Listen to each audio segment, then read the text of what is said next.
રાજકોટમાં અંધશ્રદ્ધાની આડમાં 6 અબોલ પશુની બલી ચડી। ગ્રીનલેન્ડ ચોક પાસે માતાજીના માંડવાનું આયોજન થયું હતું। જીવરક્ષા ફાઉન્ડેશન ટ્રસ્ટની ટીમે દરોડા પાડ્યા। સ્થળ પરથી 9 જીવતા પશુને ટીમે બચાવી લીધા। દરોડા પાડતા માતાજીના માંડવાના આયોજકો રફુચક્કર થઈ ગયા। થોરાળા પોલીસની ટીમે તપાસની કામગીરી હાથ ધરી છે।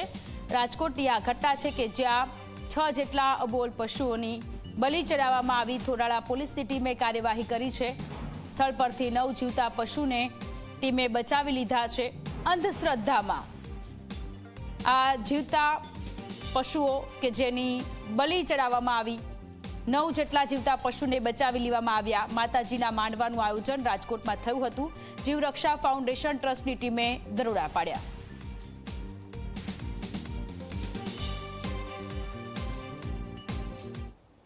શ્રદ્ધા રાખવી તે તો ખૂબ જ જરૂરી છે, પરંતુ એ શ્રદ્ધા જ્યારે અંધશ્રદ્ધામાં ફેરવાય છે ત્યારે તે ઘાતકી બનતી હોય છે।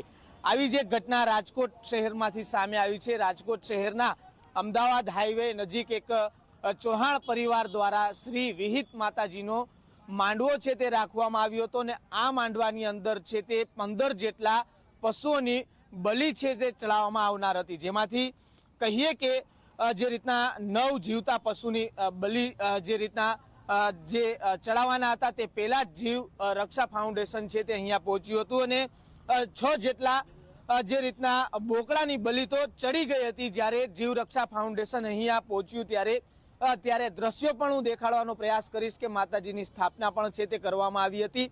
ચૌહાણ પરિવારનો કોઈ એક દીકરો છે જે બીમાર હતો અને એ દીકરાને જે રીતના સાજો કરવો હોય તો પછી આ બલી ચડાવવી પડશે તેવું તેમને કહેવામાં આવ્યું હતું। અમે રાત્રે 3 વાગે આવેલ હતા અહીંયા રાત્રે, ત્યારે માંડવો ચાલુ હતો। અહીંયા અમે કેતનબેન બધા સાથે જ આવ્યા હતા।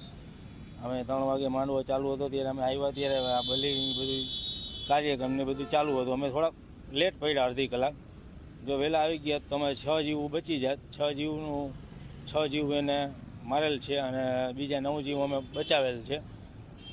બધા ભાગતા હતા અમે આવ્યા ને ત્યારે, અને એ આપણે થોરાળા પોલીસ સ્ટેશન ને આપણે આજી ડેમ પોલીસ સ્ટેશનનો સહયોગ સારો મળેલ છે અમને, એની સપોર્ટ સારો હતો અમે આવેલ ત્યારે રાત્રે 3 વાગે।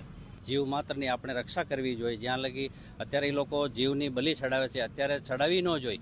સરકારશ્રીને હુકમ આપેલો છે કે જીવની બલી પડતા બંધ છે, તોય છતાં એ લોકો કામ કરે છે। એવું એ કામ થવું ન જોઈએ, પણ એ લોકો કરે છે તો એ અંધશ્રદ્ધા છે। આમાં વિજ્ઞાન જાથાવાળા બધા સમજાવે છે પણ એ સમજતા નથી લોકો। જી ચોક્કસથી જે રીતના જે જીવદયા રક્ષા ફાઉન્ડેશનના જે સાથે જોડાયેલા કર્મચારીઓ છે તે રાત્રિના 3 વાગે અહીંયા પહોંચ્યા હતા ત્યારે 6 જેટલા પશુઓની બલી ચડી ચૂકી હતી અને 9 જેટલા પશુઓને તેમના દ્વારા બચાવી લેવામાં આવ્યા છે। કેમેરા પર્સન ઉદય પવાર સાથે સાહિલ સપ્પા, જી મીડિયા, રાજકોટ। રાજકોટમાં ગ્રીનલેન્ડ પાસે માત્ર ને માત્ર માનતાના નામે રોગ મટી જવાના માટે 6 બોકડાની બલી ચડાવી દેવામાં આવી છે। કુલ 15 બોકડા હતા। આજે પણ 21મી સદીમાં આ પશુ પક્ષીની, નિર્દોષ પશુની હત્યા કરવામાં આવે છે, એને વિજ્ઞાન જાથા કડક શબ્દોમાં આલોચના સાથે વખોડે છે। આ પ્રથા તાત્કાલિક અર્થે રાજ્ય કેન્દ્ર સરકારે કડક કાયદો બનાવી અને બંધ કરવાની તાતી જરૂરિયાત છે। જામીન ન મળે તે પ્રકારનો ધારો બનાવવાની જરૂર છે। વિજ્ઞાન જાથા માગણી કરે છે કે માત્ર ને માત્ર મનોરંજન ખાતર કે મિજબાની ખાતર કે માનતાના નામે, પરંપરાના નામે આ ગેરમાન્યતા પ્રવર્તે છે